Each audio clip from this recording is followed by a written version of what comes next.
7:48 in the morning on Sunday, December 7th, 1941, Hawaiians were shocked by a surprise attack by the Japanese. It was the first time America had been attacked on home soil in over a century. This is a day that will live in infamy. Nationwide confusion ensued, with many Americans not knowing who to trust or where to put their loyalty. 2 months later, on March 2nd, President Roosevelt signed Executive Order 9066 into law, allowing military to claim any area as exclusion zones. This forced anyone with Italian, German, or Japanese ancestry living in these zones to leave their homes and relocate. This forced many out of the western states.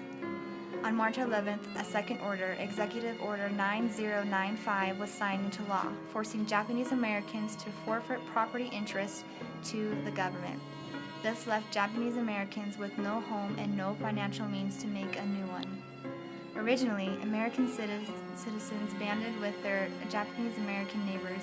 Personal relationships outweighed political or national alliances. On March 24th, Japanese Americans were further restricted by a curfew implemented for all enemy aliens and anyone with Japanese ancestry.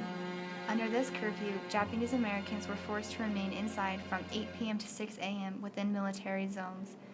Not even 2 months later, on May 3rd, the most extreme declaration was made on Japanese Americans. Anyone with 1/16th Japanese ancestry was forced to go to War Relocation Authority established relocation centers.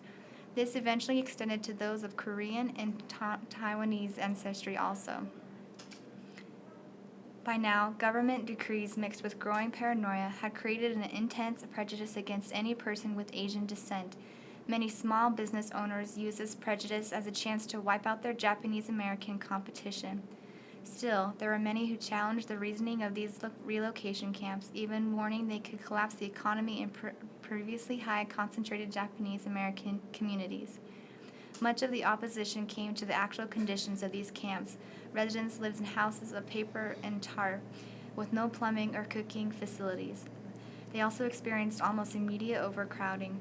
25 people were forced to live in a space designed for 4. In more remote camps like Topaz, Utah, there were armed guards stationed to make sure no one escaped. Although there were infirmaries in each camp, there was only one doctor for every 1,000 residents. Unsurprisingly, food poisoning and dentistry were common. The in-camp school were equally disproportionate, with only one teacher to every 40 students. To promote patriotism, students were taught in English and required to teach their parents the same language lessons at home. On December 18, 1944, more than 3 years after the bombing of Pearl Harbor, the Supreme Court ruled the camps unconstitutional. Within 3 weeks, the camps began to close.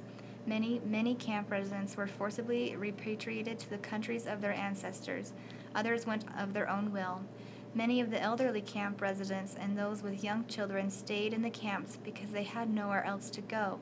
Eventually, all camp residents were forced to leave. The last camp closed on March 20th, 1946.